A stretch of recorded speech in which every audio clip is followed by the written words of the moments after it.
Fala aí galera, sejam mais bem-vindos ao vídeo do meu canal Vinho Sem Gravata, Vinho Sem Frescura e Vinho Sem Enrolação. Bom, o tema de hoje eu vou falar sobre um assunto que muita gente se confunde muito, que são os aromas.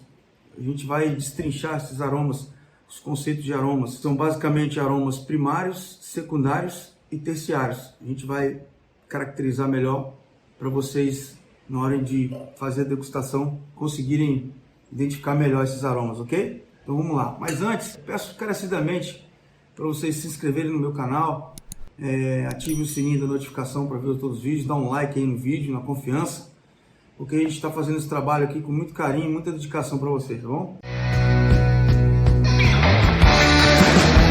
Bom, aromas primários, secundários e terciários. Isso não quer dizer que um vem primeiro que o outro não, tá? O aroma primário vem primeiro, o secundário vem segundo, o terciário vem terceiro, não. Isso é apenas uma classificação, né, que os especialistas rotulam, né, de acordo com o vinho, a casta, né, processo de vinificação. Então vamos lá, aromas primários. O que são os aromas primários? São os aromas que vêm da própria uva, da própria casta. São substâncias químicas que vêm na casca da uva, junto com a uva.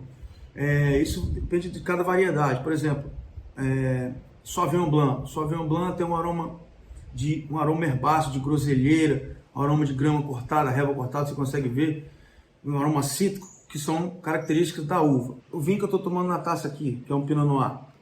Os aromas primários do Pinot Noir costumam ser de frutas vermelhas frescas, cereja, morango, framboesa. Aromas da Syrah, uma casta muito famosa, conhecida. A gente tem aroma de especiaria, pimenta preta, noz moscada. A Garnacha, ela tem um aroma de especiaria mais doce, né? Anis estrelado, tomilho. Enfim, e vai assim vai. A Riesling tem a característica de aroma, às vezes, os Riesling mais do velho mundo, de um cheiro de gasolina, de petróleo, mas não assim de gasolina mesmo. É um cheiro que vem da própria uva mesmo, da casta, que é até interessantíssimo esse aroma. Enfim, também não poderia deixar de falar da Cabernet Sauvignon. Ela tem um aroma de pirazina, o mesmo aroma que tem na casca do pimentão verde. Você vai sentir esse aroma.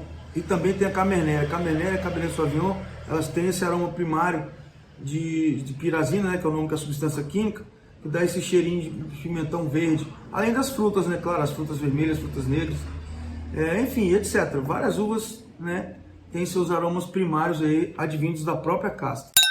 Bom, sobre aromas secundários, a gente pode dizer que são os aromas que são criados durante a fermentação, durante a elaboração, do processo de vinificação do vinho. Como, por exemplo, eles fazem a fermentação, depois tem a fermentação malolática, que é a pós-fermentação. Ela tem uma característica de aromas de levedura, pão, biscoito, em certos vinhos. Você consegue notar isso principalmente no champanhe, né, ou espumantes, que fazem a segunda fermentação em garrafa, né, que é o chamado método tradicional, o método champenoise. Eles têm essa característica, você pode sentir, vem os aromas de fruta primeiro, né, que são os primários, e depois você consegue sentir esses aromas de panificação, de nozes, né, biscoito. Outro vinho também que você consegue perceber muito isso são os vinhos feitos da uva Chardonnay com barrica de carvalho, quando passam pela madeira. Ele dá esse aroma amanteigado, né, essa manteiguinha, e também é uma que vem da fermentação malolática, né? Quase todos os vinhos tintos fazem fermentação malolática, e alguns brancos, o enólogo opta também por fazer malolática, dando esse gosto aí, esses aromas de pães, né? De panificação e etc. Os aromas secundários, eles são criados basicamente pelas leveduras, para bactérias e outras substâncias, né? E outras reações que são criadas durante o processo de vinificação do vinho, ok? Já os aromas terciários, eles são advindos do processo de envelhecimento do vinho, seja em barrica de carvalho, né, seja em garrafa. São aromas que se só desenvolvem mais com o tempo, né? Dentro da barrica ocorre um processo que chama de microoxigenação. Essa microoxigenação, dependendo da barrica de carvalho que for, se for francesa, for americana, dependendo do grau de tosta, né, que eles dão a tosta, quanto maior a tosta, maior a influência da passagem desses aromas e gostos para o vinho. Por exemplo, um aroma muito comum terciário é o aroma de baunilha, quando qualquer vinho que é passado por barrica de carvalho, tem esse aroma de baunilha, é um aroma de nozes, é aroma de balatoff, chocolate, dependendo da evolução do vinho lá na barrica, né, quantos anos que ficam. Enfim, aromas terrosos também, uma série de outros aromas. Mas sobre os aromas terciários, eles são causados pelo processo de oxigenação controlada do vinho, isso dentro da barrica, né? Porque você deixar exposto ao oxigênio total, vai acabar oxidando o vinho de uma vez, virando vinagre. Então assim, esse processo de oxigenação dentro da garrafa, quando você, a partir do momento que você enrola a garrafa, aqui você enrolou a garrafa, você tem esse tantinho de oxigênio aqui, de uma reação controlada durante anos para ir evoluindo, ou seja, mais tecnicamente falando, os aromas terciários são os aromas primários, são os aromas primários transformados durante o processo de oxidação, durante o tempo. A fruta fresca que tem nos aromas primários vai ficando uma fruta mais seca, uma fruta mais em compota, entendeu? Isso já é aroma terciário. Mas muito cuidado que também tem as exceções, que tem vinhos de clima quente, por exemplo, você colhe uvas tintas de clima quente, por exemplo, vou dar um exemplo aqui, uma uva, a Primitivo, né, da Itália lá, todo mundo gosta, brasileiro gosta muito. Ela já tem aroma primário de fruta em geleia, fruta em compota, não é de envelhecimento em garrafa e nem de barrica, porque o clima lá é tão quente e a uva ela tem esse potencial dessa geleia, né, de morango, geleia, né, coisa mais em compota. Então assim, tem exceção, mas a grande maioria dos aromas terciários é da fruta fresca, né, já transforma a fruta em compota ou frutas secas. Bom, ainda em aromas terciários, quando o vinho é feito vinho de guarda, ele fica longo tempo guardado em garrafa na adega, né, produção horizontal certinho, ele vai tendo um processo de microoxigenação que vai transformando os aromas primários em terciários. Então esses aromas mais comuns a gente encontrar em vinho branco, às vezes mel, uma coisa mais em compota, pode achar também nozes em champanhes, champanhes, né, que tem vários meses na segunda fermentação, as borras ficam na garrafa, chama o processo Surly, né, fica 15 meses, 24 meses,